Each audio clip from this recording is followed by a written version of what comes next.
Baik, di video kali ini Cing akan mencoba menjelaskan singkat dan simpelnya pembahasan mengenai apa itu money management dan pentingnya perencanaan sebelum start ya untuk entry market. Sebenarnya perencanaan ini memang dibutuhkan sebelum start atau memulai usaha apapun ya jengki hari itu. Sangat penting memang kita melakukan perhitungan berapa rencana profit yang memang akan kedepannya bisa kita dapatkan dan kerugian yang bisa diminimalisir. Sama halnya memang di dunia forex, pahami betul bagaimana membuat perencanaan di dalam money management sebelum entry market. Ya, jadi banyak trader yang memang tidak tahu bahwa ini adalah hal yang sangat amat penting, bahkan daripada bisa menganalisa. Kenapa begitu? Karena untuk entry market, mapping area, ya, Jin bisa dapatkan dengan berbagai cara. Misalkan bergabung dalam komunitas atau menerapkan sistem trading yang Jenaka kemarin berikan untuk analisa hingga entry market. Ya, tetapi tidak banyak hal orang intinya yang memberitahu ini di awal, jadinya Jin bisa overload atau penggunaan lot yang tidak sesuai dengan risk reward yang menyebabkan bisa mendapatkan loss besar. Nah, pada video kali ini memang Jeng akan mencoba memberikan penjelasan ya bagaimana cara membatasi risiko dalam trading sehingga bisa menentukan ukuran lot, idealnya level stop loss dan take profit dan juga minimal dana yang ideal untuk Jeng ketika entry market nantinya. Ya, jadi money management ini memang hal mendasar sekali sebelum Jim melakukan entry di job atau melakukan usaha apapun sebenarnya. Ya, karena memang ini hal dasar yang harus diperhatikan terlebih dahulu. Nah, mengenai risiko per tip, ya, memang beberapa trader mencoba memberikan perbandingan rasio ya. Ada yang memang mereka risiko ini berani mereka ambil dari setiap trader untuk satu posisi trade. Ya, setiap orang, setiap trader atau setiap individu pelaku bisnis, pelaku usaha memang berbeda-beda. Ya, mereka menentukan sendiri rasio berapa kerugian nantinya yang memang akan dihadapi oleh para pelaku usaha atau para trader. Ya, di sini saran Cengaka biasanya memang Cengaka bisa lakukan atau Cengaka ini ya biasanya memang sekitar 3-5% dari modal untuk membuat risiko itu ada. Jadi kita siapkan dulu risikonya. Jadi risiko sekitar 3-5% dari modal jika menyentuh atau Cengaka mengalami kerugian di area 3-5% dari modal, maka stop dulu untuk trading di hari itu. Ya, jangan sampai lebih dari 5% per hari. Karena memang kalau soal semisal membatasi kerugian di usaha lain, seorang penjual pecel lele semisal, ya mereka juga akan siap-siap, nggak tahu tiba-tiba lelenya mungkin diambil kucing dan lain sebagainya. Dan itu harus dipersiapkan terlebih dahulu. Artinya siap dengan kerugian yang ada. Ya, jangan kita membual, wah kayaknya ini bisa ke 30% sehari atau bisa profit 100% per hari. Tetapi besok atau 3 hari setelahnya Anda MC atau stop loss. Ya, jangan pernah melakukan hal tersebut. Jadi batasi kerugian dulu. Jangan memikirkan profit yang ada nanti Jeng dapatkan ke depannya. Profit akan mengikuti ketika Jim menganalisa dengan benar dan melakukan secara konsisten apa strategi yang Jim miliki. Seperti itu. Kemudian mengenai ukuran lot, ya, menentukan ukuran lot ini berdasarkan model memang. Jadi panduan muka itu memang biasanya Cengaka tergantung dari tipe akun trading yang Cengaka pilih. Ya, jadi kalau memang misalkan dananya Cengaka di bawah 1.000, maka untuk lebih berhati-hati ya, kita pikirkan dulu resikonya. Jadi Cengaka mengambil akun micro atau akun sen yang ada. Jadi kenapa akun micro dengan akun sen di bawah dana 1.000? Karena memang ketahanan dananya jauh lebih kuat. Jika misalkan terjadi stop loss, kena stop loss dan lain sebagainya. Seperti itu. Kalau di atas dana 1.000, maka Cengaka rekomendasikan menggunakan akun standar. Tetapi perlu pikirkan dulu di dalam artian ketika sudah melakukan atau mendapatkan profit konsisten, baru bisa membuat akun standar dengan dana mungkin di atas 1.000. Karena itu tadi ketika Jin sudah mulai terbiasa, mulai konsisten dengan strategi yang digunakan, maka sudah bisa diukur dalam artian ada tolak ukurnya. Jin bisa melakukan eksekusi trading secara secara mandiri atau secara nantinya bisa menjadi trader profesional. Nah, panduan ukuran lot, semisal dengan modal 100 pun, kita juga bisa menyiapkan stop loss atau cut loss sekitar $3. Kenapa $3? Ya, jadi kalau semisal cut loss-nya ini $3, ya maka kalau perbandingannya nanti saya coba sampaikan mengenai risk and reward ya. Cut loss yang $3, jadi kalau membuka lot 0,1 micro atau sen, itu maksimal 5 posisi jam. Kenapa? Ya itu jadi ketika ada 0,1 kali 5 posisi, misalkan 0,5 lot, ya maka pergerakan itu tidak sesuai analisa. Misalkan itu cuma hanya sampai 60 pips yang akan terkena stop loss dan atau cut loss secara manual. Nah, pentingnya membuat money management ini memang untuk mengasah kepribadian ya, dalam artian secara emosional ketika menghadapi market dan market tidak sesuai dengan analisa, terkadang kita juga jadinya tidak fokus ketika kita sudah mendapatkan stop loss atau cut loss secara manual. Artinya sudah tercapai untuk masalah risk di hari itu. Jadi ketika Jeng sudah mencapai stop loss yang ditargetkan di hari itu, maka stop dulu. Berhenti dulu sejenak, lalu buat analisa untuk keesokan harinya. Seperti itu, Jeng. Jadi, Jengaka biasanya memang melakukan analisa ketika sudah mendapatkan stop loss atau mungkin cut loss di hari itu dengan porsi sesuai dengan target. Ya, misalkan sudah cut loss 3%, targetnya cuma 3% sehari nih, stop loss. Maka sudah stop dulu.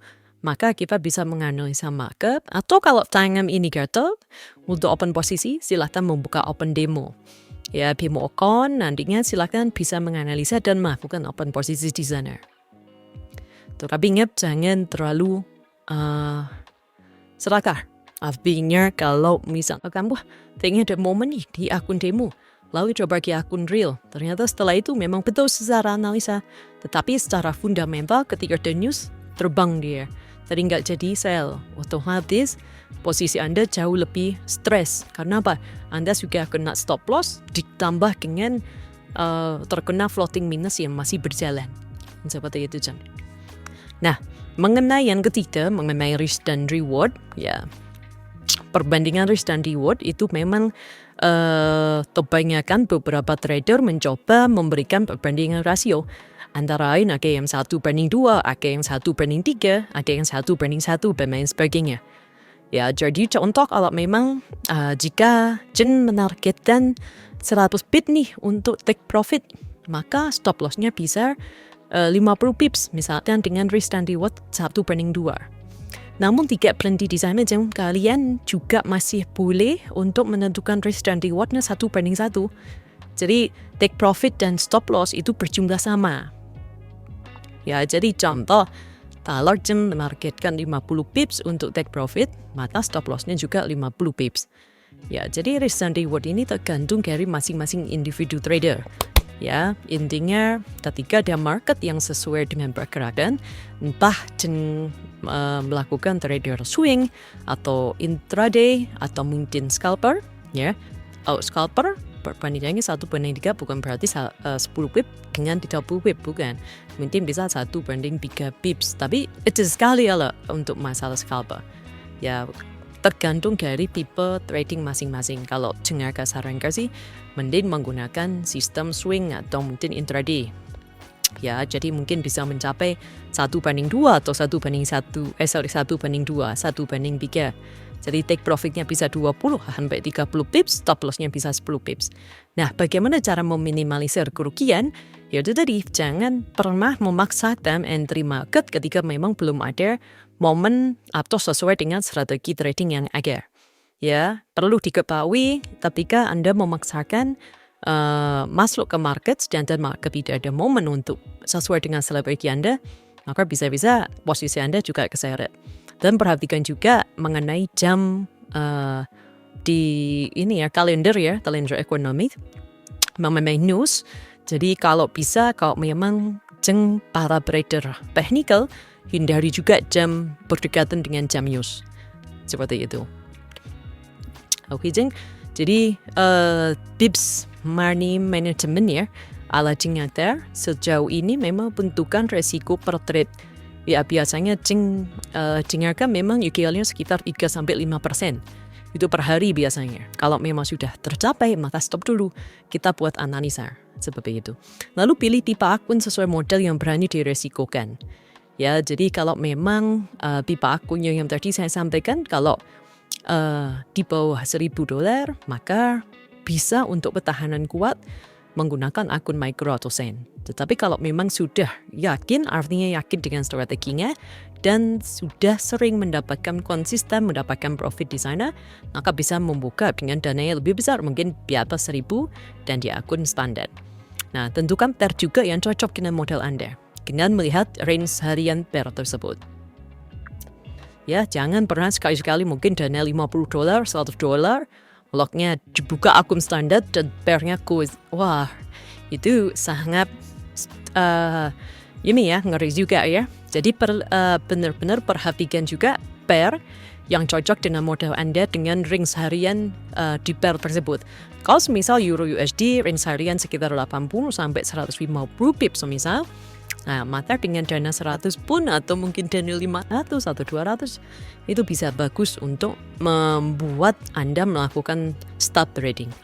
Ya, tentukan ukuran lot juga yang tepat sesuai modal, ya, sesuai dengan money management yang ada.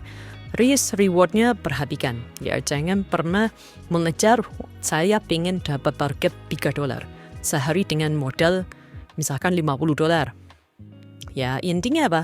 Semakin besar modal Anda, semisal modal Anda $2,000, ketika Anda dapat $10 atau $20 itu dapat 1%, itu sudah besar sekali. Ya, dibandingkan misalkan ketika klien membuka dengan dana $100 dan dia dapat profit $20. Itu memang besar, tapi resiko juga besar. Ingat, resiko dan reward itu salah. Ya, jadi betul-betul pahami betul mengenai money management ini. Ya, kemudian jaga psikologi, ya, selalu patuh dari trading brand dan money management. Ya, jadi kalau memang moodnya lagi kurang enak, atau mungkin lagi ada kepikiran, atau mungkin memang marketnya memang lagi nggak sesuai dengan analisa, ya jangan dipaksakan masuk. Ya, atau mungkin kalau memang sudah terbiasa pakai pair Euro USD, XAU, misalkan gold, baru pindah lagi di pair yang eksotik yang springnya jauh lebih lebar atau minor pair atau lainnya. Jadi intinya fokus dulu dengan kebiasaan pair yang memang selama ini digunakan. Karena untuk pergerakan market di setiap pair itu kadang-kadang berbeda, teman-teman. Ya, seperti itu. Kemudian selalu patuh dan jangan serakah. Ya, jika tidak mendapatkan hasil di hari ini, misalkan nih kena stop loss harian, maka jangan memaksakan untuk entry lagi sesuai analisa. Wah, kayaknya buy lagi. Kemudian kena stop loss lagi, akhirnya sell lagi, kena stop loss lagi, dan seterusnya. Ya, tidak perlu memperbesar PP atau memundurkan stop loss. Intinya kita harus disiplin ya dengan analisa kita. Ingat, jadilah trader profesional yang bisa membuat profit konsisten dan disiplin baik. Seperti itu. Nah, ini gimana caranya, bagaimana memang membuat profit konsisten ya, dengan membuat disiplin di awal ketika akan entry market. Ya, banyak memang trader rungkat ya, habis karena momen market yang memang dipaksakan masuk dan dapat money management yang kurang tepat saja. Ya, seperti itu. Nah, bagaimana cara penggunaannya? Yuk coba kita menganalisa market terlebih dahulu. Di sini coba ternyata mencoba menganalisa ya. Contoh misal per XAU USD di daily ya. Jadi daily ini growth ya, per quote daily. Jadi kalau kita lihat memang untuk quote ini masih trennya masih up, masih naik ya, karena masih naik. Tetapi di sini kita bisa melihat ada area-area yang belum bisa ditembus. Jadi ini masih area sideways kalau menurut Jingerda.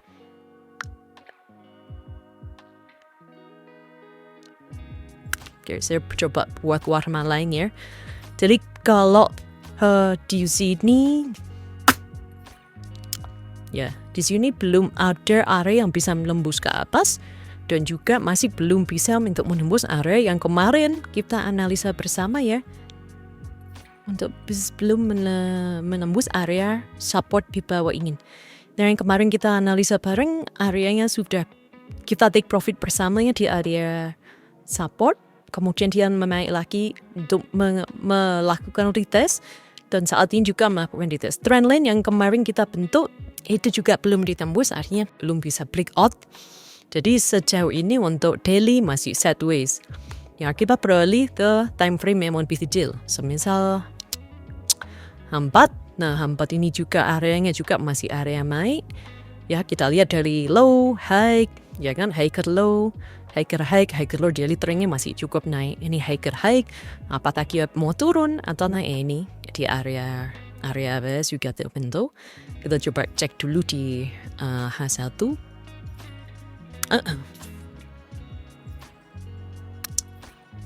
Ya. H1 untuk area open market. Setelah open market ini area masih sideways ya, di area di market Asia. Ya, kalau kemarin kita juga belajar, ini kemarin analisa saya tetap buy. Ya, jadi di kemarin saya cek analisa di M15, saya ambil buy. Ya, buy-nya ketika ini area sideways, ya, area sideways, dia ke breakout nih, ke breakout setelah itu naik. Nah, ketika breakout ini saya ketinggalan momen, Jen. Jadi ketika breakout ini naik, ya, tetapi saya menunggu area dia akan kembali lagi untuk retest di area support ini. Tetapi ketika dia turunnya nggak kuat. Wah, ini kayaknya mau naik lagi. Nah, kemudian saya balik area, ya di sini, Jeng.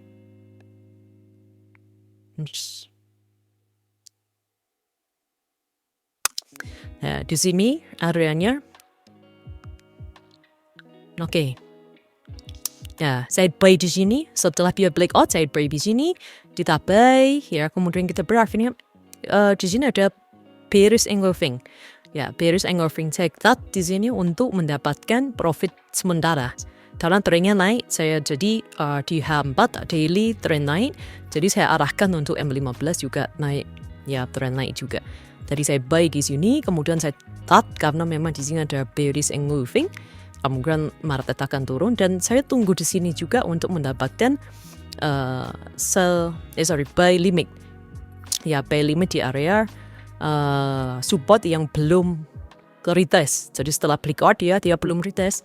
Jadi kita tunggu. Lah ini juga seperti itu. Tapi kalau ini breakout, suatu saat dia akan kembali lagi retest ke sini. Tapi kapan? Yaitu kita belum tahu arah market untuk kedepannya. Kita bisa melihatnya dari trend daily atau mungkin di weekly-nya, di jangka panjang.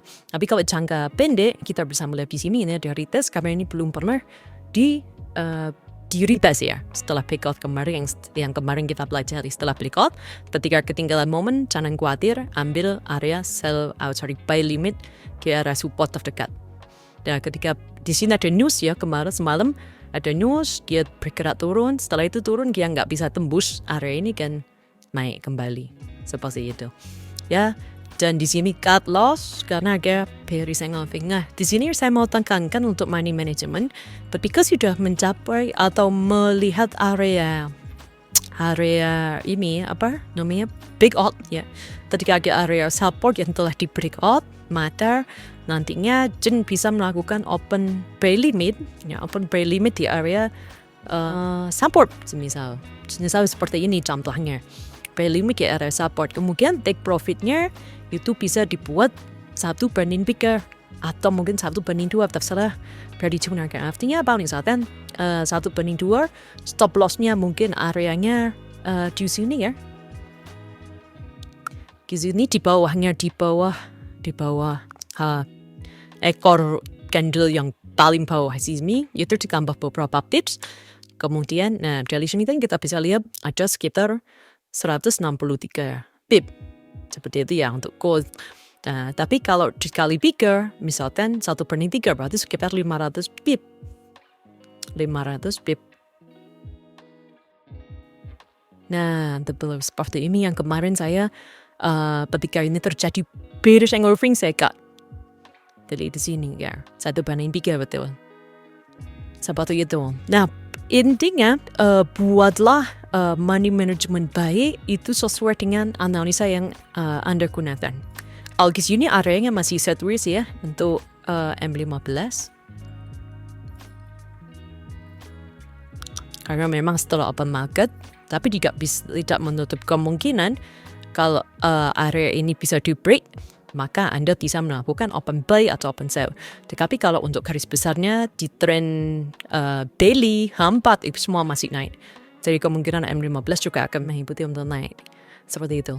Kemudian kita coba lagi di pair misalkan Euro USD. Ya, Euro USD di sini area saya coba ini ya, kita analisa bersama. Oke. Ya, di sini ada area support, ya. Area support dia memang sudah tertembus, ya.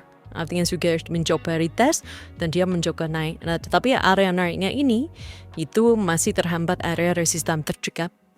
Ya, area resisten terdekat ini dia sudah kalau memang dia bisa pick up, bisa memboost, maka kemudian harga akan mencoba ke arah ini yang kemarin H1.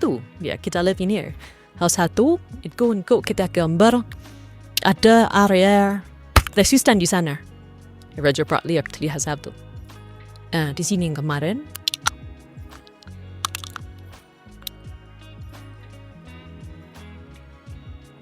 Oke.